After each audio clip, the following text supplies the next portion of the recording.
અને ગોંડલની બજારમાં એને બાજુ હોય ને તો ઈ બે બાપ દીકરો અમે બે બાપ દીકરો ઈ બે બાપ દીકરો એનો ગણેશ હું પેલા કહેતો હતો કે ગણેશ તે શંકરના ઘરમાં હાથ નાખ્યો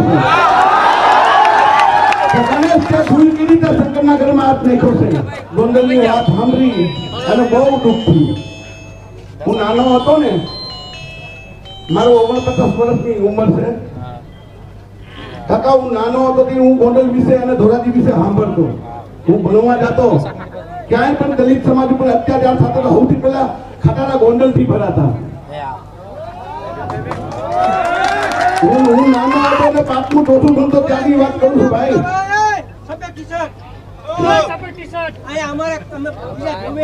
ત્યારે ગોંડલ અને ધોરાજી ખટારા ભરાતા અને મને દુઃખ થયું કે અહીંયા આવી હાલત છે હા આટલી બધી નબળાઈ છે આપણી યાર મરવું છે ને એક ફેરું યાર આ હું લંગડો આલું છું ને એ સમાજની દેણ છે ભાઈ મારો સમાજનો મને મારવા આવ તો મેં ખાઈ લઉં મને બોલ્યું મેરી સરી મેરી હું મારા વિશે વાત કરું મારા બાપ દાદા વિશે મારો સમાજ ઉભો છે ત્યારે કહું છું કે મારા બાપા ને દાદા નું નામ હતું બેસર ગરાસિયો શું નામ હતું બેસર ગરાસિયો ને કેટલી બાયું હતી ખબર 7 બાયું મારા બાપા ને દાદા ને 7 બાયું મારા દાદા ને 4 અને મારે 2 સમજાય કે ભાઈ અમારો ડોહી બેટી બાપો તો ઈ જ છે કાકા અમારી ખાલી ડોહી જ બેટલી છે આ સોલંકી મકવાણા પરમાર ચૌહાણ ક્યાંક કે અમે તમારા ભાઈઓ છીએ અમે બદલાયેલા છીએ ભાઈ ધૈર્યથી મારો ડીએનએ કરો હાલો જો આમાં ક્ષત્રિય ડીએનએ નો નીકળતા એનું ખાવાનું મારું માથું દૈયામાં રાજુ સોલંકીનું ડીએનએ ધૈર્યથીનું ડીએનએ મેચ કરો અને ક્ષત્રિયનું ડીએનએ નો નીકળતો એનું ખાવાનું મારું માથું મારા ભાઈ તમે કોકના ગામમાં જઈને સંમેલનો કરો અને ડેલામાં પૂરો થાય તારો વારો આવ્યો જ નહીં ડેલામાં પૂરવાની તારો વારો આવ્યો ને ડેલામાં પૂરાવાનું તું શેર છો કા દલિત સમાજ હવા શેર છે મારા હું રોજ જમીને હાલવા જાઉં છું હું મારી ઘરવાળી હાલવા ગયા અને સોડા પીવા ગયો હું તો એક છોકરો આવી મને કીધું કે તમારા છોકરાને ઝઘડો થઈ ગયો તો હું ત્યાં ઉઘાડામાં જોઈને ગયો ગાડીમાં બેન પુષ્કટી ન પીરું એટલે બોલો રાજકોટ જેવો સીધી બાસરી બધા ઉતરે એટલે જોયું 15-20 જણા એટલે મેં કહું આ તો ગોંડલ દરબારનો દીકરો છે આબરૂદાર માણસ છે એટલે મેં કીધું ભાઈ આબરૂમાં તો પીવો જા કઈ ઠંડુ બંડુ પીવું હોય તો કે એને તો ખદડાવે રાખી દે એટલે મને કેવું તો ખરા કે અમે ટોફું લઈને આવીએ છીએ તારા છોકરાને ઉપાડવા તો ખબર પડે કે કેના પેટમાં તારી મેં લીધું છે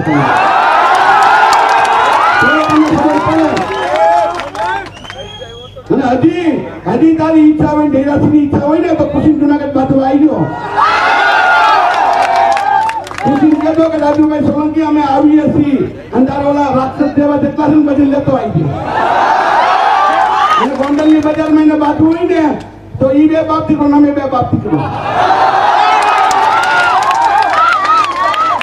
ઈ બે બાપ દીકરો એનો ગણેશ હું પેલા કહેતો હતો કે ગણેશ તે શંકરના ઘરમાં હાથ નાખ્યો છે ગણેશ તે ભૂલ કરી તે શંકરના ઘરમાં હાથ નાખ્યો છે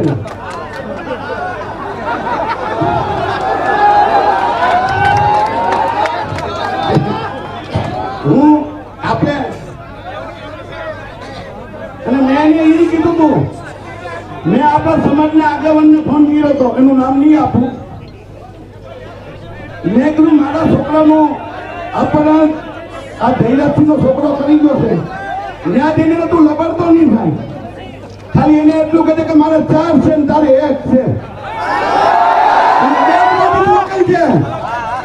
એટલે એને ફોન કર્યો કે ગણેશ તું જુનાગઢ થી કોઈના છોકરાને ઉપાડી એવો હતો કે હા બાપા રાજુ સોલંકીના દીકરાને ઉપાડી તો ત્યારે એના એમ કીધું બેટા કાળો તો પીકળો છે.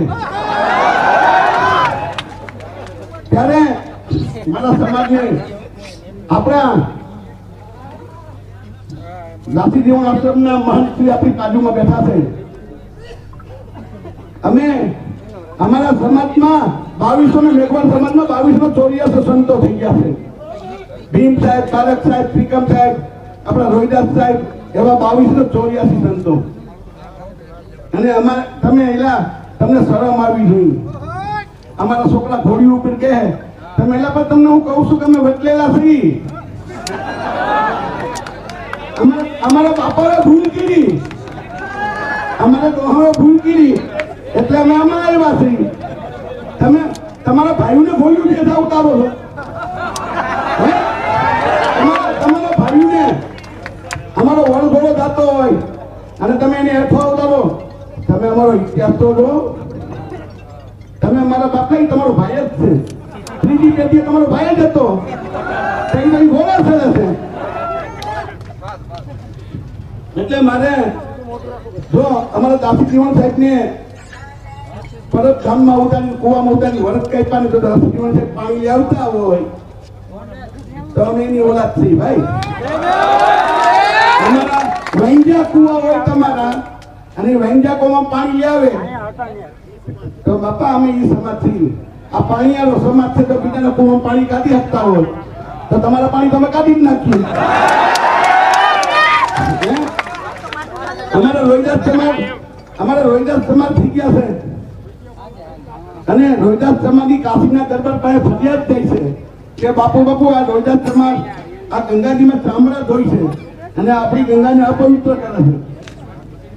કાશીના પંડિતો ભેગા થયા અને રોહિદાસ સમાજને આમંત્રણ દેવામાં આવ્યું કે ભાઈ તું દરબારમાં હાજર રહેજે. એટલે રોહિદાસ સમાજ દરબારમાં જાય છે. દરબારમાં જઈને કહે છે કાશીના દરબારને કે બાપુ મારી કઈ ભૂલ થઈ ગઈ છે તો કે હા ભાઈ અમારા પંડિતો છે એ તારી રાવ કરે છે કે તું અમારી ગંગાજી અપવિત્ર કરે છું. તો રોહિદાસ બાપુએ કીધું કે બાપા તમારી જે માંગ હોય કયો, તમારી માંગ પૂરી કરવા તૈયાર છું. ત્યારે કાશીના રાજાએ ધાતુનું સ્ટેચ્યુ બનાવ્યું ભગવાનનું.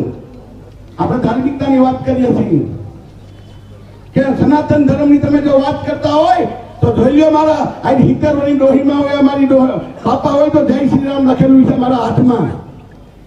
હનુમાનની મૂર્તિ દોરાવેલી છે. તમે જાઓ અમારા ઘરે કોઈ એવો ભગવાન નહીં કે ફોટો ન હોય.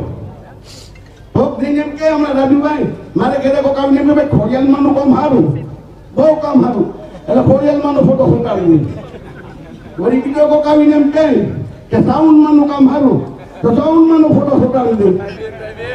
વળી કોક બીજો આવીને એમ કહે કે ભાઈ ઓહો ભગવાન કૃષ્ણનું કામ સારું તો કૃષ્ણ ભગવાન તમે પ્રાચીન ફોટા જોવા હોય ને તો ગાજો દલિત સમાજના ઘેરે ગામડાઓમાં પ્રાચીન ફોટા તમને ભગવાનના જોવા મળે. તમે સનાતન ધર્મની વાત કરો છો. સનાતનની હંમેશા એ મૂળ. એટલે કાશીના દરબારની જયારે આપણે વાત કરીએ ત્યારે આ લોકોએ ધાતુનું સ્ટેચ્યુ બનાવ્યું અને એની ઉપર સરસ મિત્રો રોહિદાસ બાપાએ એને એટલું જ કીધું કે પહેલા તમે શરૂઆત કરો. એને એવું કીધું કે 10 ની અંદર આ ધાતુનું સ્ટેચ્યુ હાલીને ફેંકશે નહીં તો તારું ધરતી પાછું કલમ કરી નાખ્યું. એટલે રોહિદાસ તમારે એમ કીધું કે 9 થી તમારે 10 મોદી મારો. તમે પેલા ઓલા યજ્ઞ કર્યા અને કાંઈક ઘી નાખ્યું કાંઈક ઓલું કર્યું ધાતુનું પુતળું હાલે ભાઈ નો હાલે. 10 થી રોહિદાસ તમારે એમ કીધું કે હાલ મારા નાથ તો ધાતુના પુતળા બસ ભરી જતા હોય અમે એની કામ થઈએ. ધાતુના પુતળા હાલી બસ ભરી જાય એના વંશજો છે મારા ભાઈ. તમે અમારું બે અત્યાચાર કરો છો એટલે મારે કઈ સમાજને ધાતુ નથી કેવું. અને ભાઈ મારી જ્યાં જરૂર પડી ત્યાં હું અહીંયા ખાલી ફાકા ફોજદારી કરવાનો માણસ નથી હો ભાઈ. જ્યાં મને બોલાવીશો ગોંડલ તાલુકામાં ક્યાંય અત્યાચાર થાય મને બોલાવી દો. હું એકલો ના આવું તમારા બાપમાં ફેર કોઈને સૌથી વિશેષ વાત હું કહેવા માંગુ.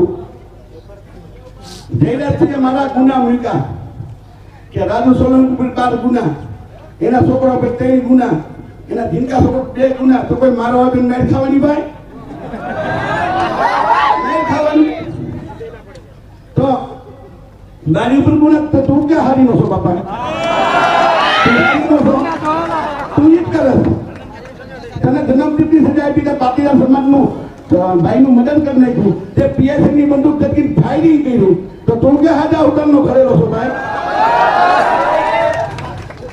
અને માની લો કે હું ગુંડો છું 100 કેસ છે 200 કેસ છે એટલે કોઈના છોકરાને અપમાન કરીને મારવાનો સંવિધાનમાં કઈ લખ્યું કાયદામાં કઈ લખ્યું કે ગુનેગાર હોય એને કોઈ કેસ હોય તો એના છોકરાને લઈ જવાનો અને મારવાનો એવું ક્યાંય કાયદો તારા બાપનો છે તે રસા પર લીધો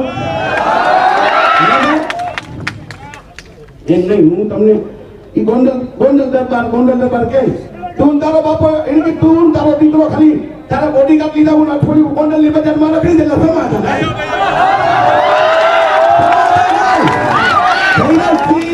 અઠવાડિયું એમ નામ રખડે મોટરસાઇકલ લઈને ગોંડલની બજારમાં અને ગણેશ જાડેજા રખડે એના ભરવાઓને મૂકી એટલે સમાધાન હાલો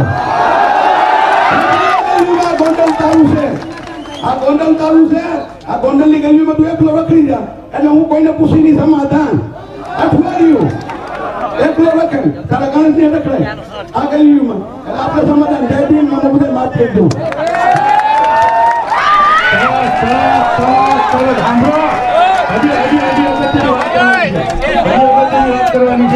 હજી અગત્યની વાત કરવાની છે શાંતિ આપો